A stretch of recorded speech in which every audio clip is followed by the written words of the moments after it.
अस्सलाम वालेकुम प्यारे दोस्तों, आपका दोस्त अली अहमद आपके साथ है और आप मेरे नाम से मेरा चैनल देख रहे हैं।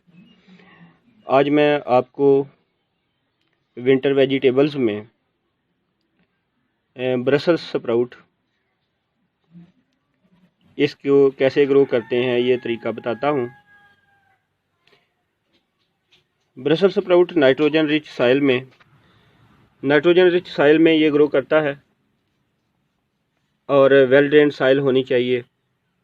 निस्बतन लो टेम्परेचर में ग्रो करता है, इसलिए सर्दियों की वेजिटेबल है और इसकी ग्रोथ के लिए आपको 16 से 20 इंच तक जो गमला है वो इसकी ग्रोथ के लिए अच्छा होता है। और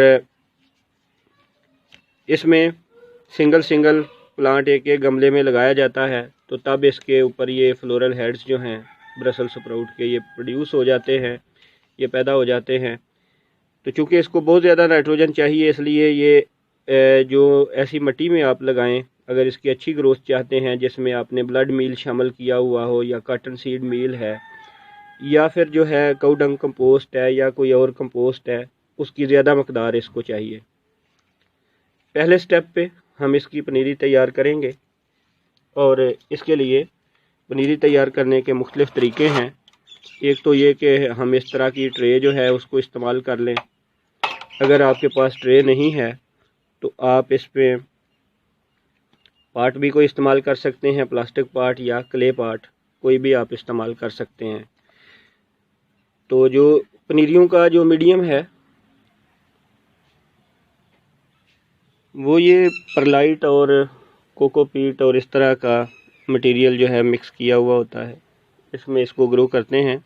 अगर ये आपके पास अवेलेबल नहीं है तो फिर भी कोई बात नहीं है, आप इसको ये मट्टी जो है सिल्ट है इसमें भी ग्रो करवा सकते हैं।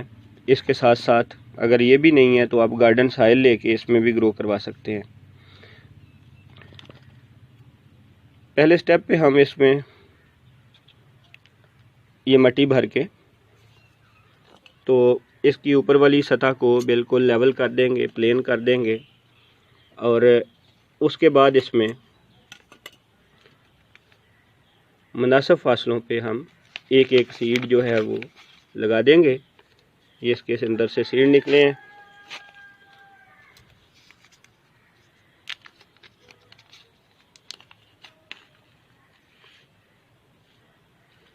तो मैं ये 8 से 10 सीड इसमें लगाने लगा हूँ। इनको मुनासिब फासले पे हम रखते हैं। इसके सीड बहुत छोटे होते हैं, इसलिए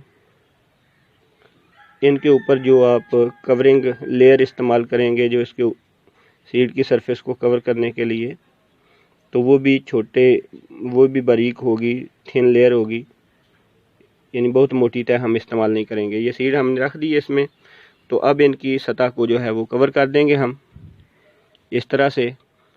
मिट्टी से भी आप कवर कर सकते हैं। ये पॉटिंग मिक्स है मेरे पास तो मैं उसको यूज़ कर रहा हूँ।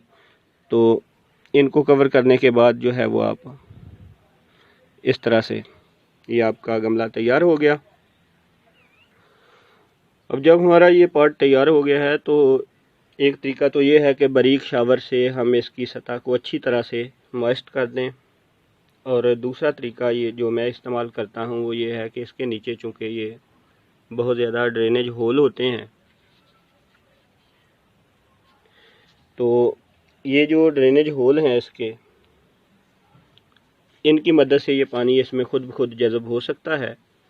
लिहाजा मैं इसको हाइड्रोपोनिक ट्रे जो है इसमें पानी डाल के तो मैं इसमें रख दूँगा ताकि ये खुद ही पानी जज़ब कर ले, और उसके बाद फिर इसको ट्रे से निकाल देंगे। जब इसकी ऊपर वाली सतह गीली हो जाएगी तो फिर इसको जो है पार्शियल शेड में हम रख देंगे। तो देखते हैं इसकी जर्मिनेशन का क्या रिज़ल्ट आता है। तब तक के लिए अपना बहुत ख्याल रखिए। टेक केयर, अल्लाह हाफिज़। Dear friends, welcome back. 3 दिन पहले मैंने ये ब्रसल स्प्राउट के 13 सितंबर को सीड्स लगाए थे और ये 16 सितंबर पे इसका ये जर्मिनेशन रिज़ल्ट है। तकरीबन 10 सीड्स मैंने इसमें स्प्रिंकल किए थे और अब ये इनकी बहुत हेल्दी सीडलिंग्स ग्रो कर गई हैं। अभी इनके ट्रू लीफ नहीं निकले, तो जैसे जैसे इसके लीफ जो हैं वो निकलते जाएंगे, प्लांट बड़ा होता जाएगा, तो आपके साथ इसकी ट्रांसफ़र की, इसकी केयर की, फ्रूटिंग तक जो है वो सारी अपडेट्स शेयर की जाएंगी। अभी इसके कुछ प्लांट जैसे ये वाला है, ये अभी उग रहे हैं, तो उम्मीद है कि कुछ दिनों तक और भी प्लांट इसमें उगाएंगे जो सीड रह गए हैं।